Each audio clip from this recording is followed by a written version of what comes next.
Hi everyone, Aaron here for Zollotech, and macOS 11 Big Sur is finally out, and Apple changed it from macOS 10 Catalina to macOS 11. And so now we have an all-new version with a new redesign. But before we talk about everything that's new, let's talk about what devices are supported. So here's the list of supported devices: 2015 and later MacBook, 2013 and later MacBook Air, late 2013 and later MacBook Pro, 2014 and later Mac Mini, 2014 and later iMac, 2017 and later iMac Pro, and 2013 and later Mac Pro. And so as you can see, if you have one of those devices, you'll be able to install this. It will be a fairly large install, 6 to 8 gigabytes, depending on your device. And as you can see here, all of the icons and the dock have changed. In fact, there's a lot of little changes throughout, and I've grown accustomed to them, using them for a little while, and I think it's some pretty nice changes. But first, as you can see, the dock has changed. It's more translucent to show some of the wallpapers behind more easily, and we'll talk about the wallpapers in a moment. But as you can see, we have the launch pad, the Finder icon, Safari. Everything has a little bit of a refresh. Music has been updated to match iOS 14, and so things have been refreshed quite a bit. The dock also sort of floats. It's no longer attached to the bottom. And of course, you can resize it just like you always could. And it's pretty much the same thing as far as using the dock. However, Apple has finally added Control Center to the Mac. So if we click on these little buttons here in the upper right, you'll see Control Center. And it's very similar to what we have on an iPhone. So we have our Wi-Fi, Bluetooth, and AirDrop connections, Do Not Disturb. So I'll turn that on since I'm recording this. You'll see Do Not Disturb is on, click back, and we have our display brightness, our sound, and then any music that's playing or anything else we're doing will show up in the Control Center, similar to what we have with iPhone. And so it's very similar that way. Apple has also redesigned the notification center. So if you pull in with 2 fingers on a trackpad or use a mouse to pop open the notification center, you can see we have a few different things here. We have widgets similar to that of iOS. And so you can see here's the weather widget. I have the clock or the clocks widget, and then you've got some screen time and notes, and you can edit the widgets here. Click on Edit Widgets, and you can see that you can update them with whatever you'd like. So if you want stocks or screen time or podcasts, then you can select medium or large. And so fairly soon, I would expect quite a few new widgets from third-party companies that make different software, but right now there's not a ton of them. Now, one of the nice things built into macOS Big Sur as well as iPadOS and iOS is automatic AirPod switching. So if I put my AirPods Pro in my ears, we'll give it a second, and it will connect. You'll see they connected, and now they show as AirPods in the upper right. So you can click on these, control the volume right here, change your transparency, your noise cancellation, or any settings you might have for your connected device. So if I disconnect them, you'll see it gives the power level and everything. Go ahead and disconnect those. That's one of the features built in, and it works pretty seamlessly, so that part's really nice. Now, one thing Apple has said is with this update, updates should be faster. So if you have a software update, it will be much faster than if you had one before once this is installed, because it's only installing core components. So that part has changed a little bit. Now let's take a look at some of the wallpapers. So if we go into our desktop and screensaver, we'll go over to desktop. Give it just a moment and you'll see our desktop pictures. We have quite a few new ones. And so as you can see here, we can change it to dynamic, and this will change throughout the day based on time of day. We've got a bunch of really nice ones, and of course some of the new Big Sur wallpapers as well. And you can see it says Big Sur Aerial, Big Sur Horizon, Big Sur Coastline. So you'll have a bunch of new wallpapers in this particular update, which is always nice. So we'll go ahead and go to Catalina. You can see some of the older ones. They're still there from Catalina if we go all the way down. But let me go ahead and let's pick Big Sur Horizon. I kind of like this one. Now, if you have a MacBook, you're going to have a new battery management section under settings. So if you go into your settings or system preferences, you'll have a new battery section, which shows you not only your battery usage, similar to that of iOS, but also your battery health, and helps you optimize battery as well. They sort of brought this in with Catalina, but it's also here on macOS Big Sur. So that's one of the new changes. It will better help extend the overall life and health of your battery over time, and then tell you its usage so it's better understood. Now, in addition to the Control Center, a lot of the different menus at the top are different. So if you click on Wi-Fi, for example, it looks a little bit different. And Bluetooth, volume. Everything's a little bit easier to read, I think. And then also system preferences has been updated with a bunch of new icons as well. So depending on whether you're using a Mac or a MacBook, you'll see battery or you won't, but there's quite a few different changes here as far as the overall way things look. So in display, for example, you'll see it looks a little bit different with a new wallpaper. And then of course we have different options for the type of display you're using depending on what you're using. Now, one of the new changes with macOS Big Sur is there's all new sounds throughout. So one of them, for example, is emptying the trash. So if we empty the trash, you'll see we have a new dialog box. It's a little translucent. The corners are a little bit different. We'll click empty trash and you can hear the different sound. And so they're familiar sounds, but slightly different. So if we go into our system preferences again, and then we go down to sound and we go to sound effects. Now you can see there's a bunch of different sound effects based on what sort of alert you might get, whether that be a notification or something else. So it's really nice that they've updated those. I think they're pretty good. It takes a little bit to get used to them, but there are some new ones. Now, when you receive notifications, let me turn notifications back on. We'll turn Do Not Disturb off. And let's see if we have some notifications. As they come in, they will now be grouped, so they're a little bit easier to see. We'll wait for some to come in, but if I get some, I'll show you here. Now, if I pull in from the side, you'll see I have a couple different notifications now, and so it's stacked the podcast notifications, as well as another one from Motion VFX. So we can click on it, they will expand. I can click the X and clear all, or click the X in the upper left, or show more. Now with macOS Big Sur, Apple has updated Spotlight Search. So this is the little magnifying glass in the upper right, or to get to the same thing, you can hold Command and hit space, and now we can search throughout the OS. They've improved its performance, so if we type Apple, for example, it will break it into sections. So it's looking for different applications. Some are older. You'll see here, it's got different searches that I could do, applications, contacts, and it also has different websites as well. So it breaks it into different sections as you go through, and apps as well.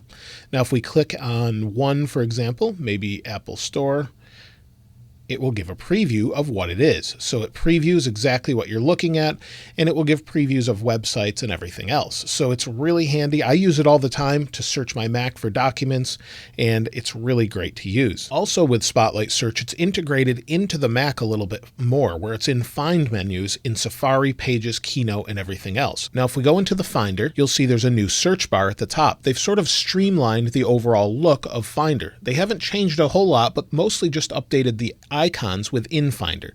So as I scroll down, you'll see that there's a bunch of different ones. And so they're a little bit different than what we had before, but that Spotlight Search is now integrated within Finder, so you can search for whatever you'd like. So if we search for Apple on this Mac, it's going to find a bunch of different extensions and different folders that contain Apple. So, or you can search for applications. So it's pretty nice. They've updated it, and that works throughout different applications as well now.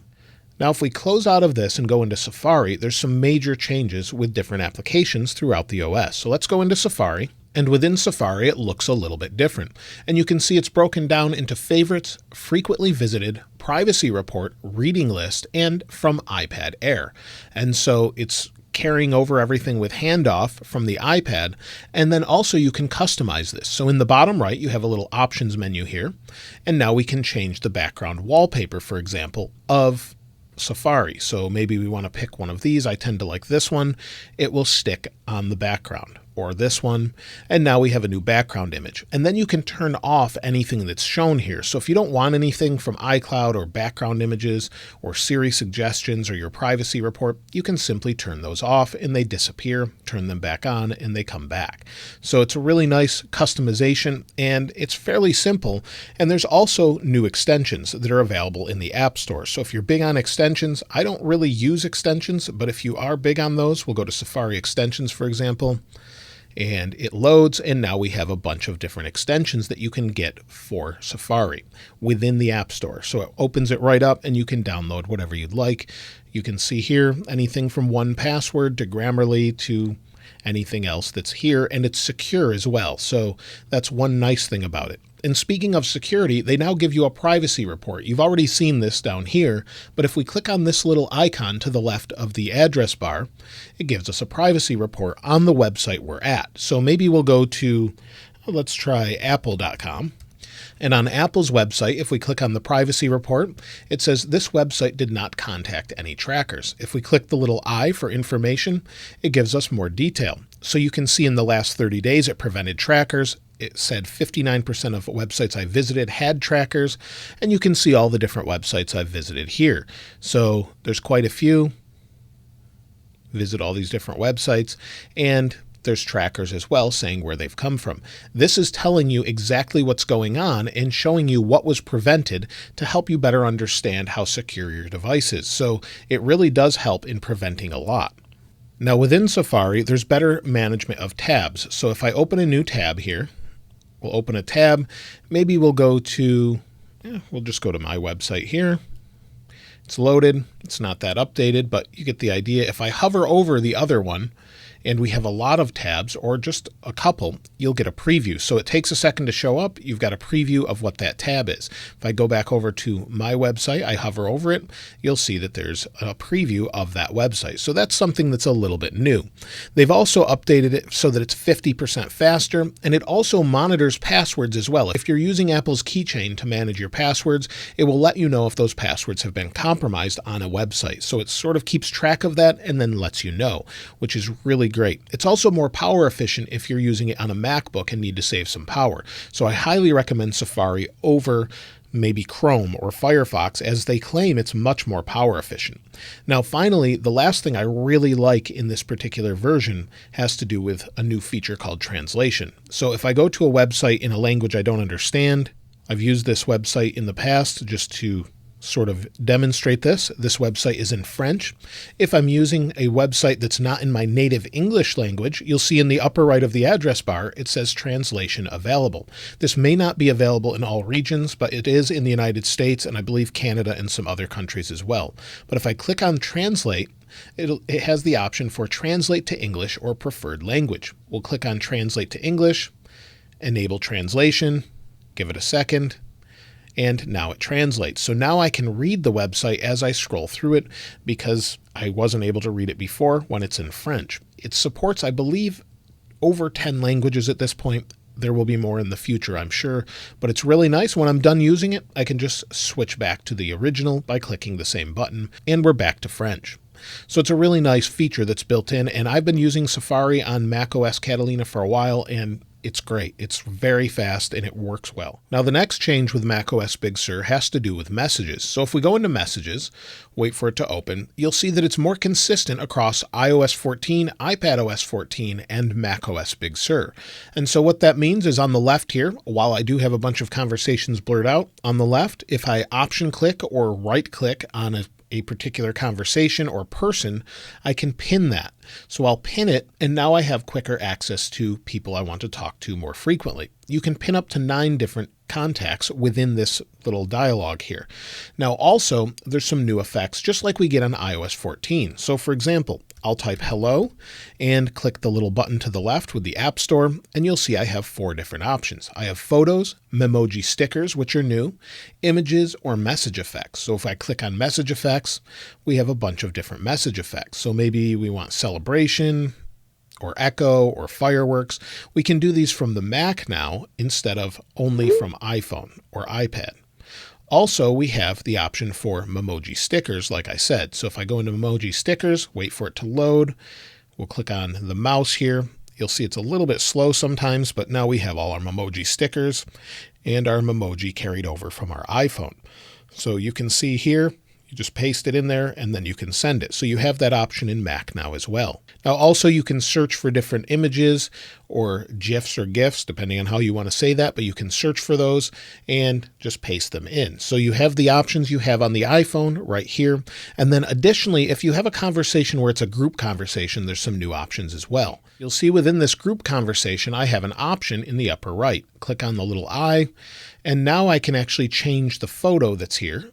I can give them my location, and you'll see different photos shared throughout. So you can add a member, of course, scroll down, there's some different photos. Then I can also change the group name and photo as well. So you can change it to whatever you'd like, give it a little symbol, and that's pretty simple and straightforward, but you now have that option. Also, within the message, you can now communicate directly with someone else. So for example, you'll see here, if I right click on this conversation, I can tap reply, and it will reply only to this person. Hey, testing this out for a video. And you'll see I've replied to just the conversation. If I click off of it, it shows the reply, but the other person in the conversation does not see the reply. Now within the conversation, maybe you have 10 different people you're trying to communicate with and you can't find one of the replies. Well, you can just type their name here and then select them. So we'll type the name Zach, click on it, click on the name. Now if I say the same thing, hey, just testing this for a video, it will pop in and create a separate conversation with just this person. So it's really nice that you can do that inline replies, reply to them, and it's fairly simple and straightforward, but you have all the same options you do with your iPhone now, but on the Mac. Now the next app that's been updated is Maps. So we'll go into Maps.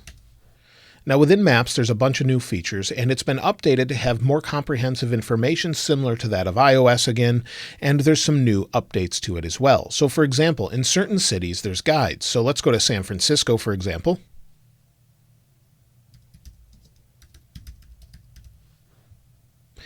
And if we type in San Francisco, you can see here it says guides or directions. If we click on guides, it will give us different guides for different areas. So we have a flyover tour, so we can do flyover.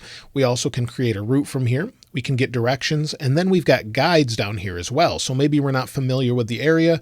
We can maybe pick a guide and it will give us information on that. It'll tell us the hours, where we could visit. And so it's really pretty nice. In major cities, you should have a guide for any particular area that's well known. So it's fairly comprehensive. It's not everywhere, but it's in major cities at this point. Now also, if we go to San Francisco again, maybe we want to get directions, and we'll say directions from, let's say Apple Park. And we can now get biking directions. So if we want to go to biking directions, we can do that. You'll see it would take 4.5 hours. And this graph here is actually showing the inclines and downhill areas of the bike path. So it will tell you turn by turn, tell you when there's stairs, and you have different options as well to avoid hills, busy roads. And so it's pretty nice that they've included that. I don't know that it works in every city, but it does work in major cities. Hopefully it will be updated soon, but it's nice that there's now biking directions with more specificity as to where to go and what kind of direction to take that's going to be easiest or more difficult for you. Now also they've updated look around. So maybe again, if we go to a major city, let's zoom in here. Maybe we'll go down to this area, press and hold, and now we have the option to look around. If we click on it, we can now look around. So we can look around the area. We can sort of drive down the street. We'll go down here, and you'll see it drives down the street. So very similar to what we have with Google Maps, but it's in Apple Maps now. And I think the quality is quite good as well. Most of it is sort of smooth when going between different directions. And again, it's in major cities, not all cities. So we'll close this. Now also Apple Maps has been updated to have indoor maps. So it's not for everywhere, but as you can see, as I zoom into the LA International Airport, we actually have indoor directions. So it gives you an idea of where you're at. You can set a direction. It shows you different gates if you're trying to get on a plane. So it's really nice. It's updated, and they're updated regularly with new buildings. So usually it's larger buildings like malls or public locations, but you get the indoor maps now as well. There's additional updates to transit, and then if you're taking directions, you can also get EV directions. So if you have an electric car, it will give you the best routes for that. So all of those things have been updated in Maps. Now, there's an update to the App Store as well. It's not a huge update, but it has to do with privacy. So if we select maybe an application here, such as Luminar 4, in the future, while I have not seen these yet, there will be privacy cards here that are similar to what we have on maybe a cereal box with a nutrition tag on it, or a nutrition card. We'll have that for privacy. I haven't seen this yet anywhere, but hopefully we'll have it soon, and it will be on every application within the store. So whether that be Microsoft OneNote or anything else, it will let you know what's actually being used. They may not implement this to January, since Apple's actually updated their policy with iOS 14 on that, but hopefully we see them before that. Now, other than the privacy updates, there's only updates to things like Game Center if you use that, as well as achievements. So not huge updates, but some nice little changes. Now, additionally, they've updated the Photos app. So we'll go into Photos, and within Photos, here's some of the video that I recorded my iPhone 12 Pro review video with. So if I go into this video, and then I click on Edit, there's some additional updates with Edit. Retouch has been redone, and it's been updated to be faster. And then also you have more options. So you can see all the different options now. I can adjust the curves of video. We can adjust white balance, all sorts of things, and reset it, of course. So there's more options for editing within Photos. So not a ton of different changes within Photos, but you do have the ability to add captions now as well. So if we hit done, and then of course you can automatically adjust it, we'll click I, and here you can see we can add a caption.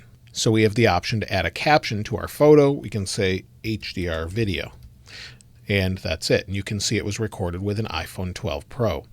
So we'll go ahead and close that.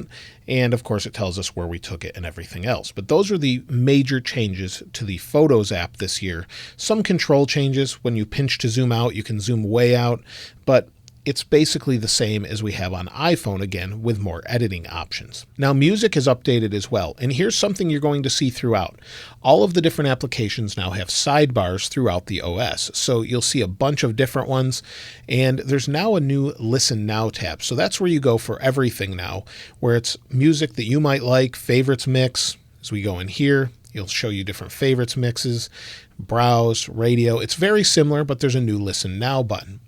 Also, if we go into podcasts, you'll see the same thing. So if we go into Apple Podcasts, open podcasts, you'll see it has the same Listen Now button on the side and the sidebar like everything else. All of the apps get this sort of sidebar that we have here. Again, if we go into Reminders, there's some new features there. Now you can see within Reminders, again, it looks like the redesigned Reminders app on iOS and iPadOS. And you can create a new one here, and we'll just say, remind me to make a video on macOS tomorrow. And it recognizes tomorrow. And so it recognizes the date and location if you type those.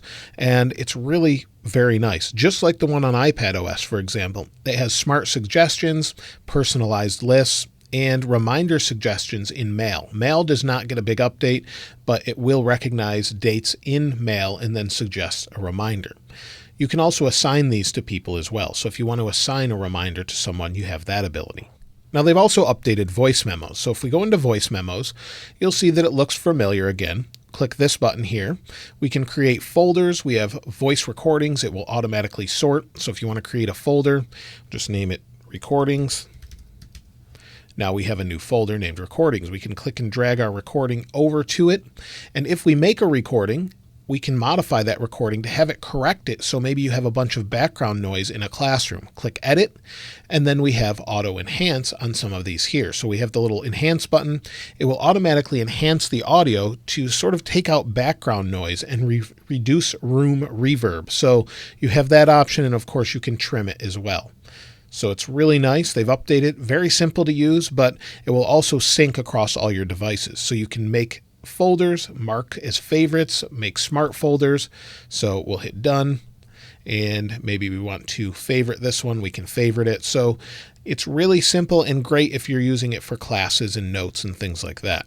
Now, FaceTime gets an update for those that need to speak with sign language. If you're in a group conversation and you use your hands to speak with sign language and you're speaking using sign language, it'll actually recognize that in a group conversation and bring you to the forefront.